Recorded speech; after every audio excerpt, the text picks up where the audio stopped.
Hello YouTubers, this is Lynn Winnie here today, and today I'm going to show you a game that I got back about over a week and a half ago. And this game is called 9 Hours, 9 Persons, 9 Doors for the Nintendo DS system. I was able to find it, luckily, with its original cover art, including the booklet, and I am super happy I did. I think this game came out in 2010, if I'm not mistaken. It says 2009, 2010 on the back, and I think 1 or 2 years later they re-released the game with an alternate cover art to it. And I think it has for the alternate cover art has like the word like at the top right hand corner, like Volume 1 Zero Escape, kind of to match the Virtue's Last Reward and the Zero Time Dilemma kind of style when it came to the cover art for it. But I got the original cover art for it, and pretty much just wanted to show you the front, which you guys are now seeing. And then if I turn it over to the side, not too much light really on this side, but you guys can kind of see it at least. And then the back of the game. Kind of differences when it comes to 999 Virtue's Last Reward and Zero Time Dilemma is kind of the style, how everything is set up. I haven't completed one playthrough yet for this though.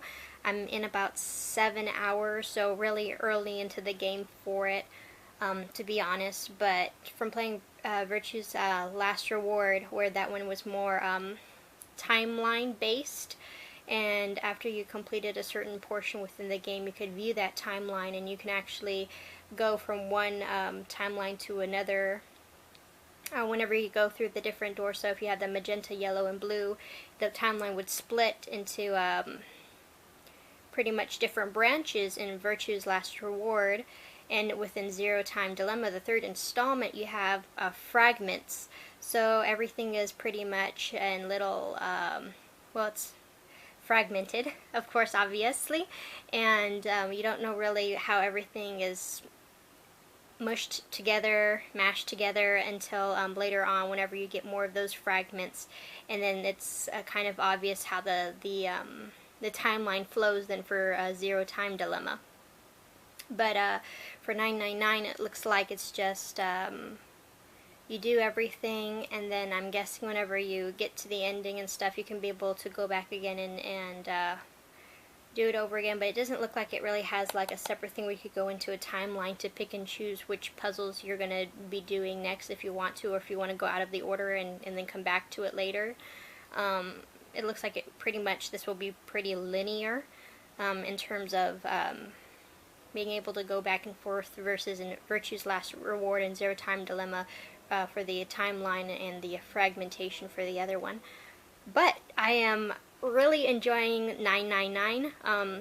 There are some parts where, like, when I hit the stylus to exit like different areas in the rooms, like it doesn't really notice that I'm touching it and stuff, so instead I'll just hit like the D-pad, or I'll be playing it on my 3DS, and then I'll just circle, like use the circle pad, and then whenever I swivel it a little bit, then it just exit out of that that area, and then it will show me if I want to go into any of the other rooms or areas within that room, which really helps if the stylus is whenever you try to tap on something and you're not hitting it precisely enough, and you want to exit out.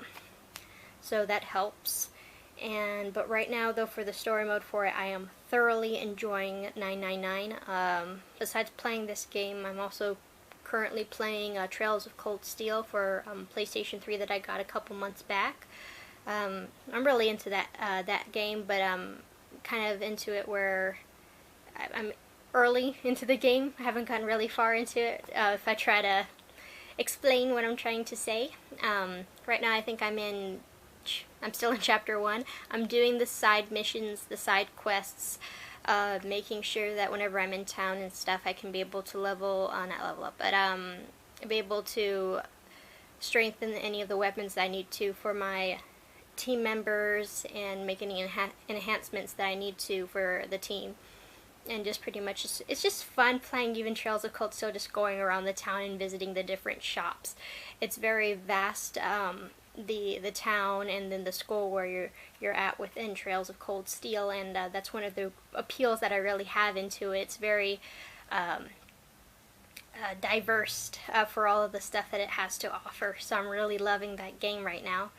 And at times I'll be playing Project Diva Future Tone and stuff, but the two major games I've been playing recently for right now is 999 and Trails of Cold Steel, and then after more than likely I'll end up beating this game before I beat Trails of Cold Steel. I think one of my friends said that he's like already still like 50-60 hours into the game, but he's not even finished yet. He's like in chapter 5 or 6, but he's doing like all the side quests and missions and stuff like that for the characters, because when you get Trails of Cold Steel Part 2, depending on what level you're, I don't know if it's the main character, if all your characters are within that certain level range and stuff, you actually, whenever you transfer your save file into Trails of Cold Steel 2, you get items depending on your level. So if you get if you're in like level 60 or something, then you get good items, and then like if you're in 70, 80, you get better items that they'll give to you in Trails of Cold Steel 2. So yeah, and I'm just so happy that I'm playing it, and I probably won't get Trails of Cold Steel 2 when it releases. It releases sometime this September for like $40. I'll probably pick it up in October or November, and I'll add it for my PlayStation 3. And I've heard that they're doing a Trails of Cold Steel 3, but not really much info to my knowledge about anything of it really online. Maybe it's just too early for right now, but I can't wait to hear more information relating to that, so yay! Now, I'm going to give you guys, for any of you who are playing pretty much 999, Virtue's Last Reward, or Zero Time Dilemma, I'm going to give you guys kind of like, it's not anything that will, like, giving you info that would reveal anything story-wise and so forth for you, because I'm not going to do that, because if you want to do that, figure out stuff, then just get the game. So I'm not going to spoil anything, but it's just going to be a hint for any of you who might get stuck on any three of these and stuff, or you're just stuck on a part where you have a couple of timelines open or fragments open, but some of them are hidden, or you're missing a couple things. I'm just going to give you a recommendation, since I've played 2 and 3, and I'm playing number 1, and I'm going to keep playing number 1. So if you want to hear it, then please stay right now. If you do not want to hear it whatsoever, my help recommendation, then now would be the time to turn off this video. So I'm warning you right now. But my recommendation to you guys is, if you're playing Virtue's Last Reward, or especially Zero Time Dilemma, when at some start points whenever you're in group for teams C, D, and Q, there'll be points for the fragmentation scenes and stuff where it will still be blank and you can't access them.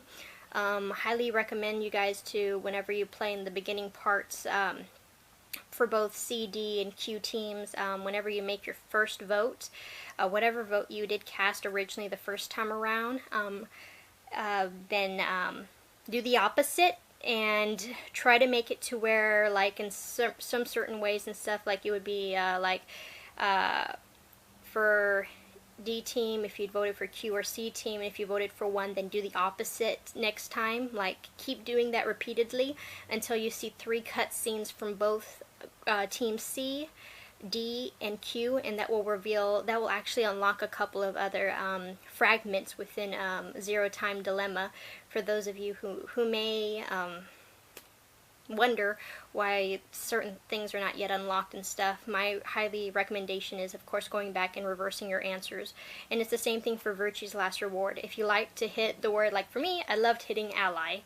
I never liked betraying anybody except probably Dio. Dio got on my nerves.